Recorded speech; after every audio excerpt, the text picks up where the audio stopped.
Hello my YouTube family, सुप्रभात। आज है राधा अष्टमी।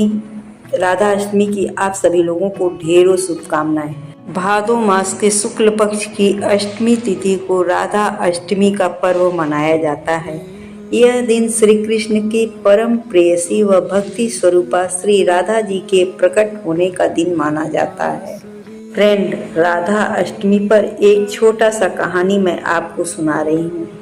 वृंदावन के पास रावल गांव में वृषभानु जी और उनकी पत्नी कृतिका देवी रहते थे। दोनों भगवान के अनन्य भक्त थे, लेकिन उनके पास संतान नहीं थी। संतान प्राप्ति के लिए उन्होंने निरंतर भगवान की आराधना की।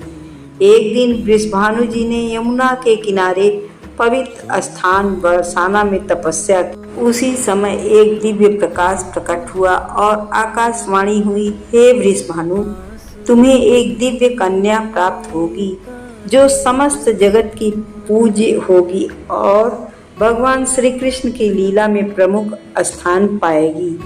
कुछ समय बाद भादो शुक्ल अष्टमी के दिन वृषभानु जी के घर एक दिव्य कन्या ने जन्म लिया।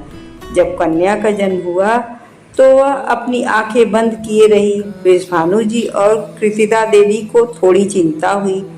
इधर जब नंद महाराज और यशोदा जी को बालक श्री कृष्ण की प्राप्ति हुई तो वे अपने पुत्र को लेकर वृषभानु जी के घर आए।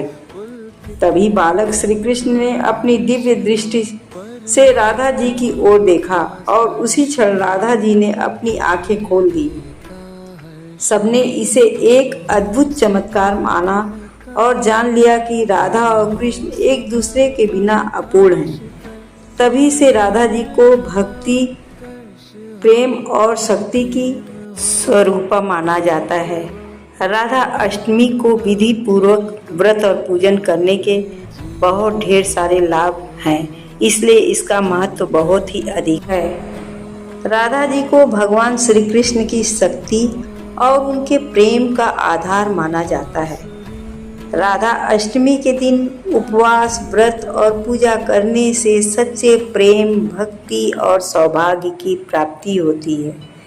इस दिन श्री राधा कृष्ण की संयुक्त रूप से पूजन करना बहुत ही शुभ और लाभकारी है।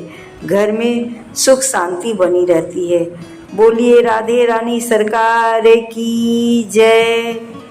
फ्रेंड, आपको राधा रानी के जन्म की कहानी कैसी लगी? यदि कहीं से भी अच्छी लगी तो एक लाइक आप लोग ज़रूर करें। Thank you friend.